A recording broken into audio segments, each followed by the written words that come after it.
আগরতলায় পুরনো মোটর স্ট্যান্ডে যে বহুতল বাড়ি নির্মাণ করা হচ্ছে তার কারণে দুই দিক থেকে রাস্তার বেহাল দশার কথা আমরা বহুবার তুলে ধরেছি।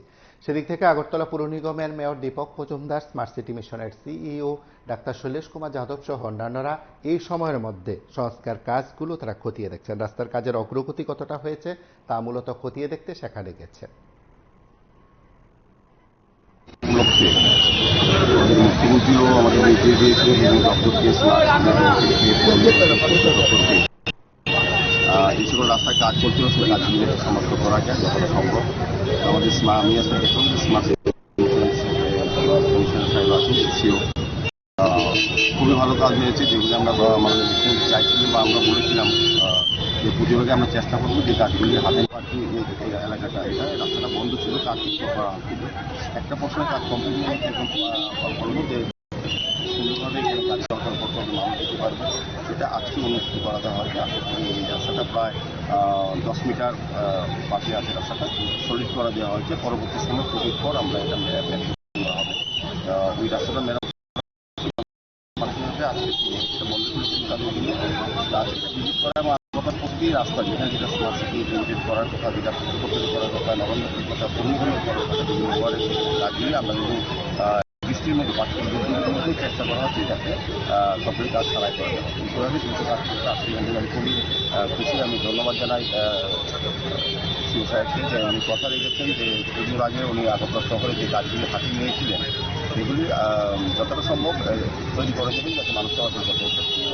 ওই দিন রাত কাজ চলছে, যেহেতু বৃষ্টি হচ্ছে কিছুটা তো অসুবিধা হচ্ছে, যদি একটা দিন ভালো থাকে তাহলে দিন ভালো থাকে। আমরা আশা করবো বাকি যে কাজগুলি যতটা রিপেয়ার করা, মেনটেন্স করা আমি চেষ্টা করবো। কিছু দোকান রয়েছে এখানে, তাদের জন্য এখানে ড্রেনিং করা হচ্ছে, জায়গা নির্দিষ্ট করা হয়েছে।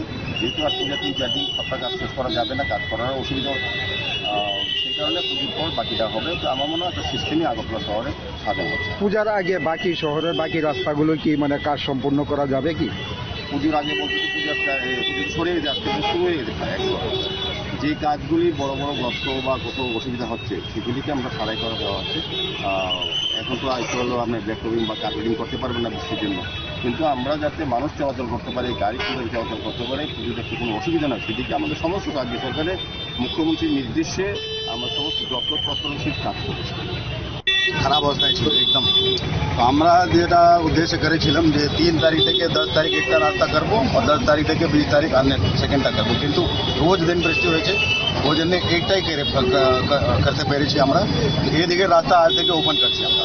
এটা WMM ওয়াটার মিক্স ম্যাকডাম যেটা বলা যায় WMM পর্যন্ত করা হয়েছে। এর উপরে কতগুলো ভারী ডাম্পার গাড়ি সমস্ত এখন চলাচল করতে পারে। যেটা ব্ল্যাক টপ হইব এটা আমরা লক্ষ্মী পূজার পরে করবো। ও সাইডের রাস্তা যেটা আছে এটা রিপেয়ার করা হবে। বাকি সমস্ত যেটা আমরা রোড ধরেছিলাম 30 কিলোমিটার রোড এবং 46 কিলোমিটার ট্রেন দুনো দিকে, ট্রেনের কাজ এখন মোটামুটি শেষ হয়েছে। কিছু কিছু জায়গায় টপ লেভেল বাকি আছে, ওটা আজকে করে আমরা বাকি ট্রেন ও রোড মধ্যে যে কাঁদা মাটি যতগুলি আছে এটা সমস্তগুলি মোটামুটি ক্লিন হয়েছে। কিছু কিছু জায়গায় বাকি আছে, অভয়নগর রোডে কিছু বাকি আছে, আজকে আমি দেখবো ওটা ক্লিন করে, ওটাকে রোলার দিয়ে কম্প্যাক্ট করে, সো দ্যাট পূজার সময় যখন লোক চলাচল করে ওরা কোনো জায়গায় কেউ কিছু অসুবিধা হয় না, এরকম করে আমরা দিব। আর মোটামুটি আমি বলবো 90% আজকে পর্যন্ত সম্পন্ন করা হয়েছে। কোনো জায়গায় নতুন গর্ত করা হচ্ছে না, যেখানে যেখানে ছিল কাজ শেষ করে ওটা ফিনিশিং করে স্মুথ চলাচল করার জন্য এটা করে আমরা দিয়ে দেবো আগরতলা স্মার্ট সিটি।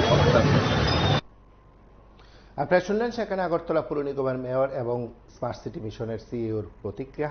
এ সময় ব্যবসায়ীদের কথা মাথায় রেখে ব্যাপক উদ্যোগের কথা বলা হয়েছে। যারা সেখানে ফুটপাত ব্যবসায়ী রয়েছেন তাদেরকে পুনর্বাসন দিয়ে পুজোর মুহূর্তে ব্যবসা করার সুযোগ দেওয়ার কথা বলা হয়েছে। সেই সঙ্গে রাস্তা পুরোদমে সেখানে সারাই করা, সংস্কার করার উদ্যোগের কথাও নিকট ভবিষ্যতে সম্পন্ন করার কথাও বলা হয়েছে।